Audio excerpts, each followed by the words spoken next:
केंद्रीय मंत्री ने कहा कि भाजपा कार्यकर्ता एक फौजी सैनिक की तरह काम करता है। सपा बसपा की तुलना में भाजपा सरकार में अपराध कम हो रहे हैं। बच्चा जब तक स्कूल से घर नहीं पहुंच जाता था तब तक मां चिंतित रहती थी कि कहीं उसके बेटे का अपहरण तो नहीं हो गया। नीचे मोटरसाइकिल खड़े होकर जाता था, उससे पहले ही बाइक चोरी हो जाती थी।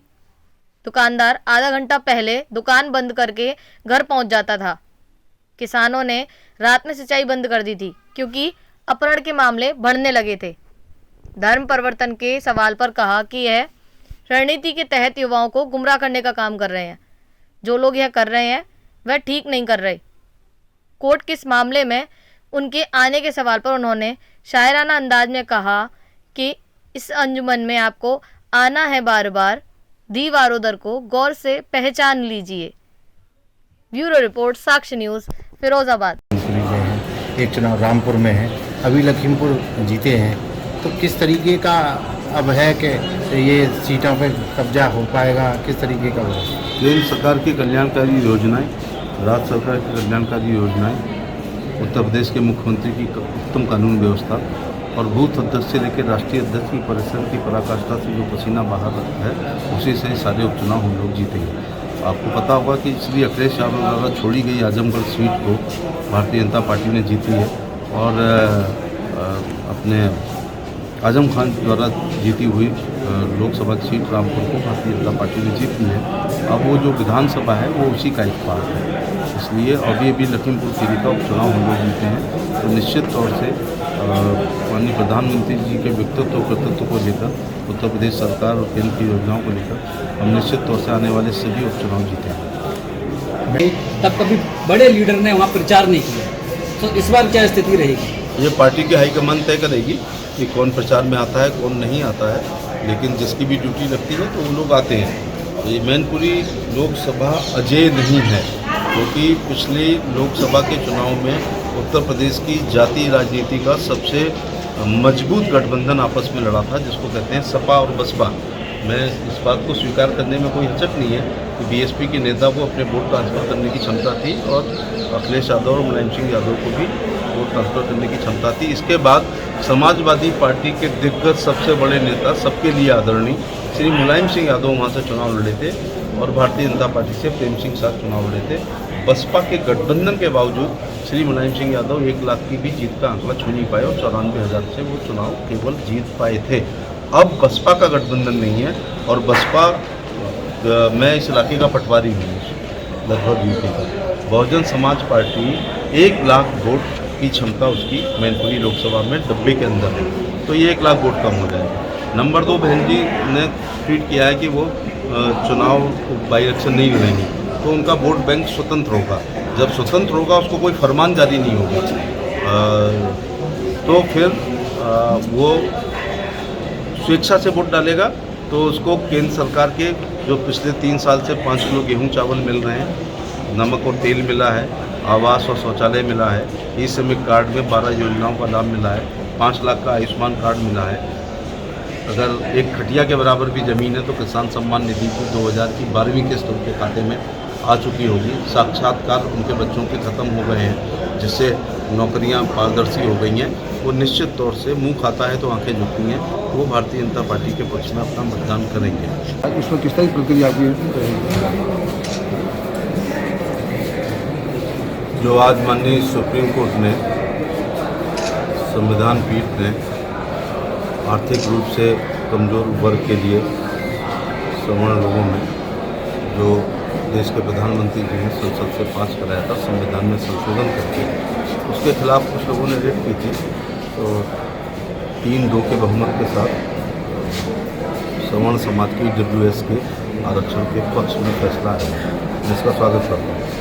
2019 के प्रति मैं प्रधानमंत्री जी का आभार प्रकट करना चाहूँगा कि उन्होंने पंडित दीनदयाल उपाध्याय की जो अंत्योदय की सैद्धांतिक अवधारणा थी, उसको व्यवहारिक रूप से EWS के 10% आरक्षण को देकर उसको व्यवहारिक जामा पहनाने का काम किया और अंतिम पायदान पर खड़े हुए सवर्ण समाज के गरीब बच्चों को चेहरे पर मुस्कुराहट लाए हैं। अंत्योदय का मतलब केवल मकान या बिजली या पानी या शिक्षा या चिकित्सा नहीं है, बल्कि पिछले 75 साल में जब हम आज़ादी का अमृत महोत्सव मना रहे हैं, मेरी निजी जानकारी में सवर्ण समाज के ऐसे हज़ारों परिवार हैं जो 3 पीढ़ी में चतुर्श्रेणी कर्मचारी भी नहीं बन पाए। उसके पीछे केवल एक कारण है कि क्वालिटी एजुकेशन वो लोग नहीं दे पाए। अगर जो कांग्रेसी लोग अगर मगर कर रहे हैं, अगर देश की आज़ादी के साथ वो एक कॉमन एजुकेशन कर देते कि राष्ट्रपति, तत्कालीन राष्ट्रपति राजेंद्र प्रसाद जी का नाती और राष्ट्रपति भवन के चपरासी का लड़का, दिल्ली के कमिश्नर का लड़का और सफाई का लड़का और नगर सेठ का लड़का और अधिकारी का लड़का और मंत्री का लड़का और संतरी का लड़का कॉमन एजुकेशन में एक ही पाठ्यक्रम एक ही छत के नीचे पढ़ रहे होते तो आज देश की तस्वीर दूसरी होती। ये 10% जो आरक्षण हुआ है, इसमें गरीबी पाप नहीं है, अभिशाप है। कोई व्यक्ति एफिडेविट के साथ नहीं कह सकता है, टाटा बिरला, टालमिया, अडानी, अंबानी भी नहीं कह सकते कि वो अगला जन्म इसी खानदान में लेंगे अथवा एलिट क्लास में लेंगे। भगवान ने जहाँ पैदा कर दिया तो एजुकेशन पे 4 सिस्टम कर दिए गए, उसकी वजह से हर समाज के गरीब वर्ग को परेशानी हो रही है। पहला प्रकार का स्टैंडर्ड देहरादून का जून स्कूल, अजमेर का नेहरू कॉलेज, ग्वालियर का सिंधिया और नैनीताल का शेर बोर्ड है। दूसरी श्रेणी में पीटर्स को एग्जाम्पल दे रहा हूँ, पीटर्स पैट्रिक, चार्ल्स जॉर्जी, जीजी गोल का टाइप के। फिर तीसरे स्तर और भी हैं जो अंग्रेजी स्कूल हैं। चौथे में देहात में जो शिक्षा दी जा रही है, जहाँ गरीब लोग अपने बच्चों को पढ़ा रहे हैं। इसलिए आगे बढ़ने का तरीका गुड क्वालिटी एजुकेशन के अलावा कोई दूसरा नहीं है, जो गरीब लोग नहीं पढ़ा पाते हैं। जो बच्चों को अच्छे पढ़ा पाते हैं उनका तो सिलेक्शन हो जाता है। तो अब ये कॉपियाँ किनकी जचेंगी हैं 10% की? लोग गलत इस पर नाराज़ हो रहे हैं। एक जैसी समान अकल, समान शकल, समान शिक्षा, समान चिकित्सा, समान शैक्षिक, समान आर्थिक और समान सामाजिक स्तर के लोगों की बच्चों के कॉपियाँ आपस में जचेंगी। उनकी ये मेरिट 10% की बनेगी, उनकी नहीं हो रही है अब सेंट स्टीफेंस कॉलेज से और IIT के बच्चों से। इसलिए लोगों को इसको, और ऐसा करके मोदी जी ने और सुप्रीम कोर्ट ने लोहिया की गैर बराबरी, डॉक्टर अंबेडकर का समतामूलक समाज और पंडित दीनदयाल उपाध्याय के अंत्योदय की अवधारणा को फलीभूत किया है। मैं इसका स्वागत करता हूँ। काफ़ी करीब रहे हैं, उनके निधन के बाद मैनपुरी सीट पर चुनाव 5 दिसंबर है। तो सर कैसे बीजेपी वहाँ चुनाव लड़ेगी और कितनी मजबूती है सर? भारतीय जनता पार्टी पूरे 5 साल अपने कार्यकर्ताओं को चुनाव में रखती है। जो फौजें हैं शांति काल में पसीना बहा लेती हैं, उनको युद्ध काल में खून बहाने की आवश्यकता नहीं होती है। हमारा भारतीय जनता पार्टी का मंडल अध्यक्ष किसी भी उत्तर प्रदेश के थाने के प्रभारी जितने घंटे काम करता है उससे ज़्यादा काम करता है। इसलिए केंद्र सरकार की लोक कल्याणकारी योजनाएं माननीय प्रधानमंत्री द्वारा जो की गई हैं और राज्य सरकार की योजनाएं और उत्तर प्रदेश के मुख्यमंत्री की कानून व्यवस्था मैनपुरी में बहुत काम आएगी। इसके अलावा बूथ अध्यक्ष से राष्ट्रीय अध्यक्ष अपनी परिश्रम की पराकाष्ठा से बीजेपी के जो पसीना बहा रहे हैं, इससे निश्चित तौर से मैनपुरी में कमल खिलेगा। सर एक अलग बात थी, लेकिन अब उनके उत्तराधिकारी लोग चुनाव लड़ेंगे तो वो व्यक्तित्व तो दोबारा नहीं आता है। ऐसे लोग सदियों में पैदा होते हैं। सर धर्म परिवर्तन का मुद्दा बार बार आता है सर, हो भी रहा है। मेरठ में भी मामला सामने आया और फिरोजाबाद में ये स्थिति बन गई कि एक लड़की को धमकी दी गई कि उसका घर वालों का सर कलम कर दिया जाएगा वहाँ पर उसकी बेटे का।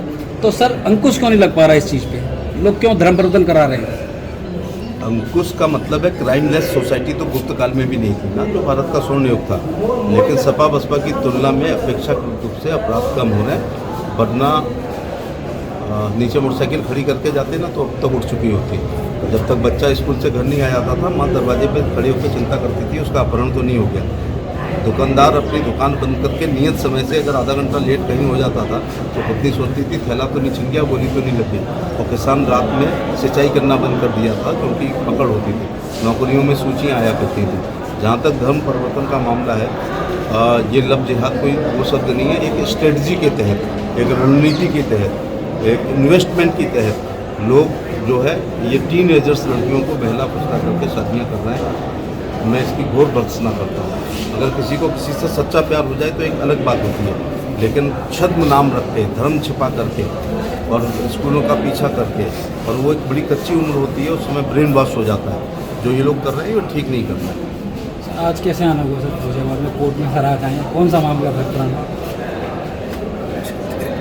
इस संजमन में आपको आना है बार बार। दीवारें दर को गौर से पहचान लीजिए।